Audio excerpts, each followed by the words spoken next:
Hello dear student, আজকে আমি তোমাদের সামনে রাষ্ট্রবিজ্ঞানের যে প্রথম অধ্যায়টা ছিল তোমাদের, সেখান থেকে আমি তোমাদের আজকে দ্বিতীয় পাঠ নিয়ে আলোচনা করছি। আশা করব আমার এই প্রশ্নগুলি তোমরা যদি পড়ে থাকো তাহলে ফাইনাল পরীক্ষা এখান থেকে 200% তোমরা 100% কমন পাবে, এটা আমি আশাবাদী। আমার এই চ্যানেলে তোমরা যদি নতুন হও তাহলে অবশ্যই তোমরা চ্যানেলটাকে সাবস্ক্রাইব করবে এবং বন্ধুবান্ধবদের কাছে তোমরা অবশ্যই আমার এই চ্যানেলটাকে শেয়ার করবে। পারলে খাতার মধ্যে নোট করে নিয়ে তোমরা এই প্রশ্নগুলি পড়তে শুরু করো, দেখবে এখান থেকে তোমাদের 200% কমন থাকবে, কারণ অভিজ্ঞতা কখনো বিফলে যায় না। দেখে নাও বন্ধুরা প্রশ্নগুলি। ঠান্ডা লড়াইয়ের সঙ্গে সম্পর্কিত দেশগুলির নাম। উত্তর হবে মার্কিন যুক্তরাষ্ট্র ও সোভিয়েত ইউনিয়ন। ঠান্ডা যুদ্ধকে গরম শান্তি বলে বর্ণনা করেছেন বার্নেট। খুব ইম্পর্টেন্ট প্রশ্ন। মার্শাল পরিকল্পনা কার্যকরী হয় 1947 খ্রিস্টাব্দে। নেটো গঠিত হয় কার উদ্যোগে? মার্কিন যুক্তরাষ্ট্রের উদ্যোগে। তারপর বন্ধুরা দেখো, নেটো গঠিত হয় কত খ্রিস্টাব্দে?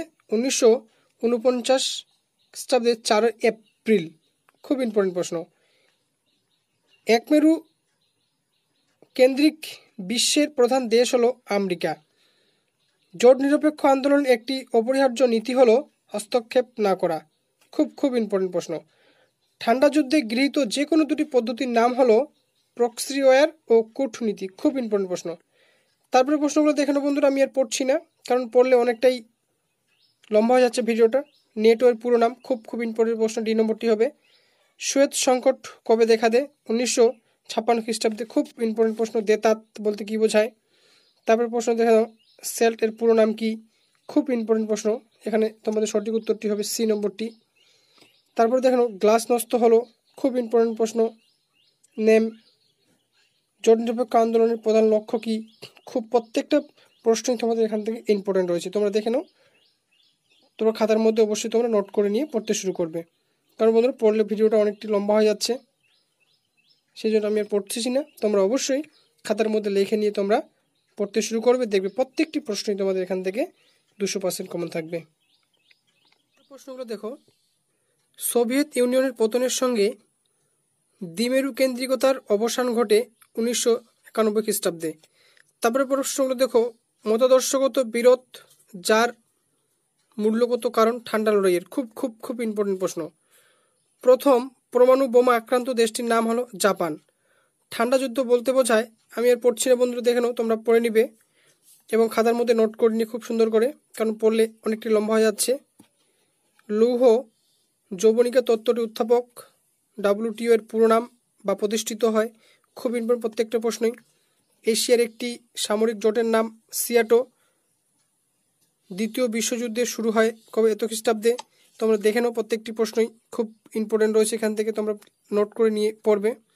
জোট নিরপেক্ষ আন্দোলনের দুজন মুখ্য প্রবক্তার নাম হলো জওহরলাল নেহরু ও টিটো। খুব ইম্পর্টেন্ট প্রশ্ন প্রত্যেকটাই। এবং এখানে একটা স্তম্ভ দেওয়া রয়েছে, স্তম্ভের সঠিক উত্তর তোমরা অবশ্যই করে নেবে, ঠিক আছে। তারপর আরেকটি স্তম্ভ দেওয়া রয়েছে, দেখো বন্ধুরা পুরো নামগুলো। এখান থেকে তোমরা খুব সুন্দর করে খাতার মধ্যে নোট করে নিয়ে পুরো নামগুলো পড়ে নেবে। খুব ইম্পর্টেন্ট প্রশ্ন, এখান থেকে একটা পুরো নাম আসবে এবার পরীক্ষাতে, ঠিক আছে। Thank you. দেখো খুব ইম্পর্টেন্ট প্রশ্ন, আশা করব পরীক্ষাতে 100% কমন থাকবে। আমার এই চ্যানেল তোমরা যদি নতুন অবশ্যই চ্যানেলটাকে তোমরা সাবস্ক্রাইব করবে এবং বন্ধু বান্ধবদের কাছে অবশ্যই তোমরা আমার এই চ্যানেলটাকে শেয়ার করবে, ঠিক আছে। দেখে নাও, খুব ইম্পর্টেন্ট প্রশ্ন। আশা করবো আমার এই প্রশ্নগুলি পড়লে তোমরা 200% কমন পরীক্ষাতে পাবে। গ্লাসনস্ত ও পেরেস্তেরিকা নীতি দুটির প্রবক্তা গর্বাচেভ। বার্লিন অবরোধ করে সোভিয়েত ইউনিয়ন। যদি সালটা বলে তাহলে তো সালে 1948 খ্রিস্টাব্দে। দ্বিমেরু কোথার উদ্ভব হয় দ্বিতীয় বিশ্বযুদ্ধের পরে। তেহরান সম্মেলন অনুষ্ঠিত হয়েছিল 2012 খ্রিস্টাব্দে। অরস পেস্ট সম্পাদিত হয়েছিল 1955 খ্রিস্টাব্দে। খুব ইম্পর্টেন্ট প্রশ্ন। আন্তর্জাতিক রাজনীতিতে দ্বিমেরুকরণের উদ্ভবের সময়কাল হলো এত খ্রিস্টাব্দে, 1945 খ্রিস্টাব্দে। খুব ইম্পর্টেন্ট প্রশ্ন। তারপরে প্রশ্ন দেখানো, প্রথম বিশ্বযুদ্ধ শুরু হয়েছিল 1914 খ্রিস্টাব্দে 28 জুলাই। স্নেহ যুদ্ধ কথাটি প্রথম ব্যবহার করেছিলেন বার্নার্ড বারুচ। খুব ইম্পর্টেন্ট প্রশ্ন। যে সাংবাদিক প্রথম ঠান্ডা লড়াই সম্পর্কিত ধারণা দেন? Walter Lippmann. খুব ইম্পর্টেন্ট প্রশ্ন বন্ধু। দেখেন, ঠান্ডা যুদ্ধের অন্যতম প্রধান নেতৃত্ব প্রদানকারী দেশ হলো মার্কিন যুক্তরাষ্ট্র। ব্রিকম্যানশিপ অফ ওয়ার কোন ঘটনাকে বলা হয় ঠান্ডা লড়াইকে? খুব খুব ইম্পর্টেন্ট প্রশ্ন। তারপরে দেখে নাও প্রশ্ন হলো, আমি আর পড়ছি না, তোমরা দেখে নাও, স্ক্রিনের মধ্যে রয়েছে। এগুলো খুব প্রত্যেকটি প্রশ্ন ইম্পর্টেন্ট প্রশ্ন, তোমরা খাতার মধ্যে নোট করে নিয়ে অবশ্যই পড়তে শুরু করো, দেখবে প্রত্যেকটি প্রশ্ন এখান থেকে 200% তোমরা কমন পেয়ে যাবে। তারপর দেখো, ঠান্ডা যুদ্ধকে গরম যুদ্ধ বা হট ওয়ার কে বলেছেন? ফিটম্যান বলেছেন। খুব ইম্পর্টেন্ট প্রশ্ন বন্ধুরা। আশা করবো আমার এই প্রশ্নগুলি পড়ে থাকলে তোমাদের 200% এখান থেকে কমন থাকবে। তোমরা অবশ্যই বন্ধু বান্ধবদের কাছে ভিডিওটাকে তোমরা শেয়ার করবে। আর আমার এই চ্যানেলে তোমরা নতুন হলে অবশ্যই চ্যানেলটাকে তোমরা সাবস্ক্রাইব করে রাখবে। ঠিক আছে বন্ধুরা, থ্যাংক ইউ।